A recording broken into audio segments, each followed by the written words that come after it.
All right, hey everybody, welcome back to the channel. This is Robin Smirking Gun Reviews. We're doing more Friends from College Season 2. We are up to Episode 3. It's called Out All Night, so full spoilers if you have not seen this episode. Another pretty solid episode. I do have some nitpicks with it. Mostly, again, character and dialogue work. But other than that, it is, again, like they've got the group separated, and I'm preferring these smaller stories rather than the chaos that ensues when they're all together. Also, if you are interested, I did just do the entire first season review. If you want to check any of those videos out, they are on the channel. There's a whole playlist of every episode that from the first season. But let's just jump into this. So, what we have, like, let's talk about everybody separately. So let's start with Lisa. Lisa and Ethan signed their divorce papers. And, you know, she's again, he's fragile. He hates this. He doesn't want this to happen, but he does. He does and he doesn't. While she's trying to still act like she's good with it all, by like taking the tabs off and making it difficult for him, even if, you know, she realizes, you know, the longer it takes for him to sign the papers, like he says, the longer this goes on, but she doesn't care. But the part that she almost cracks on is when she's like, oh, I'm all like, you know how he gets uncomfortable, he starts doing voices. When she gets uncomfortable, she starts kind of getting cocky. She gets that cocky tone. If you've ever noticed on the show, that's what she does. She tries to overcompensate, you know, like, oh yeah, peace out, and grabbing the M&Ms and acting like she's good, but she's not. And she goes home and tries to, what you think is, and this is a nice misdirection, because usually this scene plays out differently. She's got the trench coat on. It looks like, you know, she's either going to be naked or wearing something sexy underneath. And it turns out that no, she's wearing a soccer uniform. That her surprise for him is that she wants to be a part of his soccer game. And this is where my first problem comes in. The writers, because they decide how they it's like they see the end of the scene before they write the whole thing. Like they just go, this is where we want it to end, and they don't organically, you know, they just make the character do stupid things. Like, who goes to a soccer game, okay, even for the first time, okay? You don't have to know how to play soccer, okay? But who's out there, like, not at least being in the game, all right, standing there talking. You can talk to somebody and still be in the game, but she is literally just not even there. I shouldn't say literally. She's standing there, but she's just, you know, like, and I know he said, hey, it's no big deal, but it's still a game. You got to act that way. And like, who does that? Who just stands there and kind of walks to the ball? Like, I don't know anybody that would do that. Unless somebody couldn't actually walk or run, if they were physically incapable of moving. Yeah, and seeing how intense these people are, I'd automatically go, okay, I gotta get in the game here. But then it turns into like a, you don't believe me situation.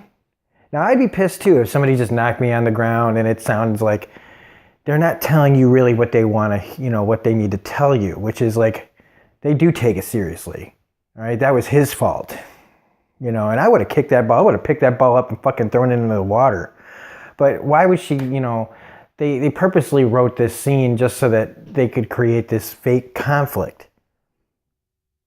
And then, you know, she leaves and then finds the baby. Okay, and so she picks the baby up. And I was just wondering, what are they going to do to make this awkward?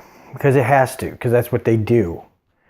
And so she takes the baby into a coffee shop that's right there. And she's kind of looking around like maybe, you know, for somebody. And this lady goes, oh, hey, your baby is, you know, really beautiful. She looks just like you.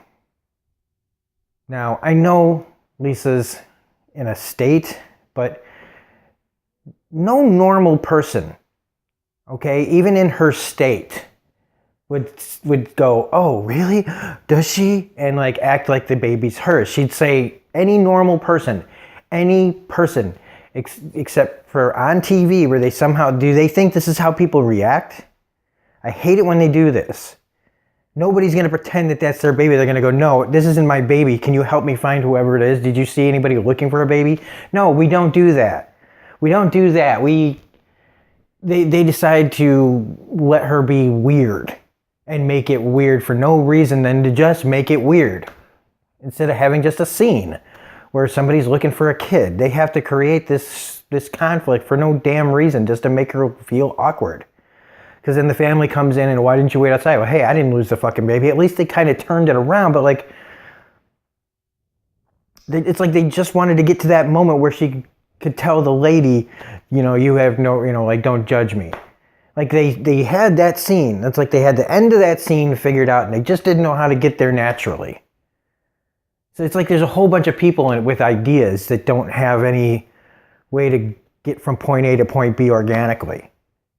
And that bugged me too.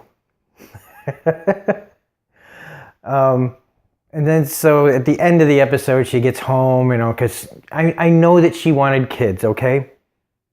I know that she wanted kids and that, holding the baby brings back those feelings. But it still doesn't make you suddenly go, oh, I'm going to pretend that this is my kid for a second.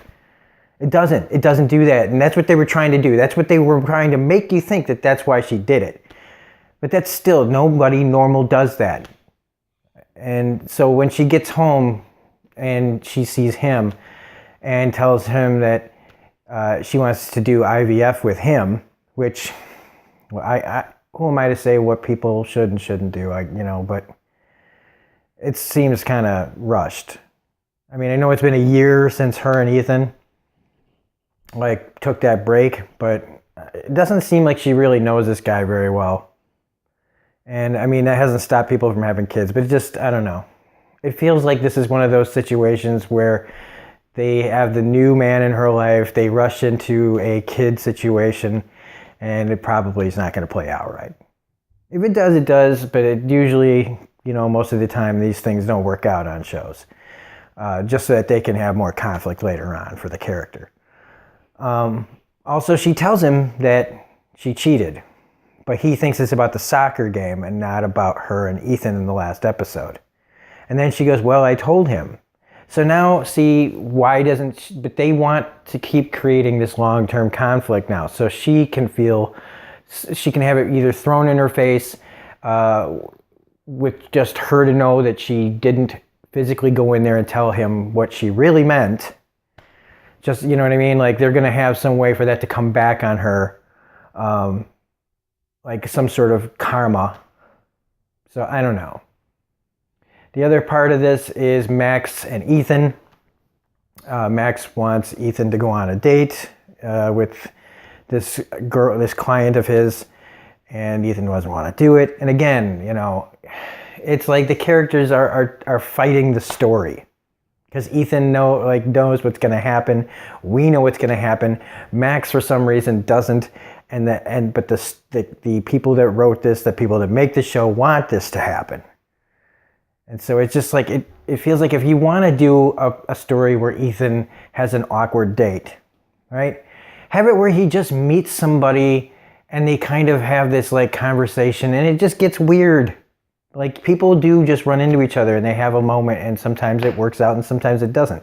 But no, they have to create this whole structure of a date that is fought against just so that they can have this, thing at the end where Ethan sees, while they're dancing, sees Sam instead of the girl. And he, looking at her, they don't really look that similar. They have the same hair color.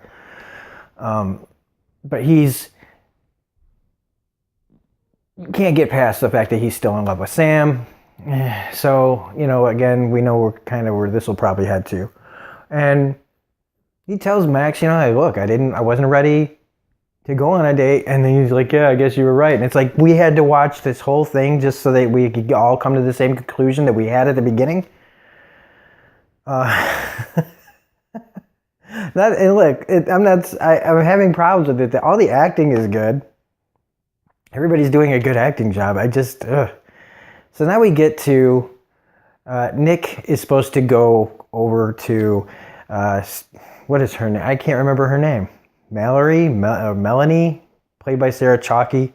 He's supposed to drop by her party. And you can already tell that this is not going to go well because he says, like, do you want me to bring anything? Onion dip? And she's thinks he's kidding.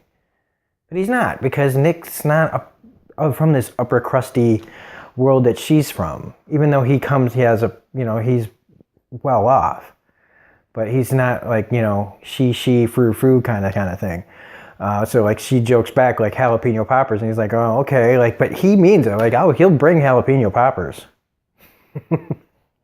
But he gets kind of brought along Sam and Marianne's their little night out, which has to do with Sam seeing her therapist, and I'm not going to get into that whole thing, but let's just say Sam decides to go out. She calls Marianne, and her and Nick and them all decide to go do something together, which brings them to the conversation about how Sam likes to just disappear and do the Sam goodbye. Now, I guess this is the place where I do the callback, so this explains why in the first episode of the season they all were looking for her. But if she always does this, why are they so concerned? They know that she does this, so why are they so concerned about finding her? She's always all right. You know what I mean? So she ends up, they go to this Polish dance club, and she gets locked into a bathroom because of course she does, because that's, again, they wanted this to go this direction. But at least in this one, here's where my problem is with this. It's fine that they wanted to go in that direction, but it was like she gets locked in the storage closet, which, fine, the door locks. You can get in, but you can't get out. What? Doesn't that defeat the purpose? Why would there be a lock? Like, how did she get in if the door is, like, when it closes, locks? Like, why wouldn't you want... It doesn't make sense to me. But then she kicks her phone under the door because, of course, and then somebody else kicks it a little further. And when she can't... I'd have been pounding the fuck out of that door. Because they're all stoned and everything, like, I don't know. They're supposed to say that she's so, like, she seems panicked. So when she hears Nick and Marianne on the other side of the door, that's when she decides to stop pounding on the door. So they decided to go, well, we can't let her out of the door. So we're just not going to have her pound on the door. We're just going to have her yell, Nick, like, that's supposed to be good enough. No, if you want out of the door, out of that room, you have to pound on the door. But they just made the decision for her to not pound on the door, so she has to stay in there. Because, they get locked into these, I think, problems with getting through scenes. And so Nick and Marianne go to the party, stoned with their rented street bikes. And we get, this is where Nick gets to see that, Sarah Chalke's character is all offended that, they showed up late and everything else, even though she knows what this guy is like. So I would be like, well, Marianne already told you she's a fucking bitch. But they want Nick to go on this exploration of his adulthood with somebody who really is not... is going to try to teach him how to be an adult, but she seems kind of too uptight for him. You can't go against, I don't know. But eventually, the maintenance guy back at the Polish dance club lets Sam out, and her phone's still there. What phone? Okay, a phone like that doesn't just sit there. Somebody sees it, somebody picks it up, and more than likely keeps it. But they needed it to just still be there. If they just show that somebody kicked it off to the side so that nobody could see it. But then I guess they wanted it to go, well, then if nobody could see it, then how did she find it? Because they had to have her be able to see the message that Ethan Wright sends, miss you, at the end. I don't know. Like I said, the acting's good. I like the actors. I like the characters.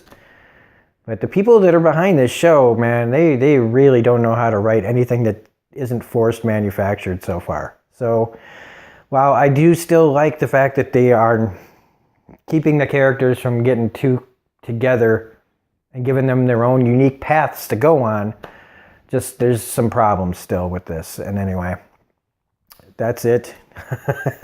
I am looking forward to the next episode. I am looking forward to these. I mean, I know I've got my issues, and I hope that doesn't bother you guys, but if you came here just to have, had to say this in the past, if you came here to just have your opinion thrown back, like regurgitated at you, like how, if you love this episode and you don't see any flaws with it, this is probably not the channel for you, because while I like this show, I can't just give it a pass because, I like the actors. So anyway, now that I've got that out of the way, if you liked this review, please hit the like button, comment, share, subscribe, all that stuff. Anyway, so we'll be back with episode 4 probably a little bit later.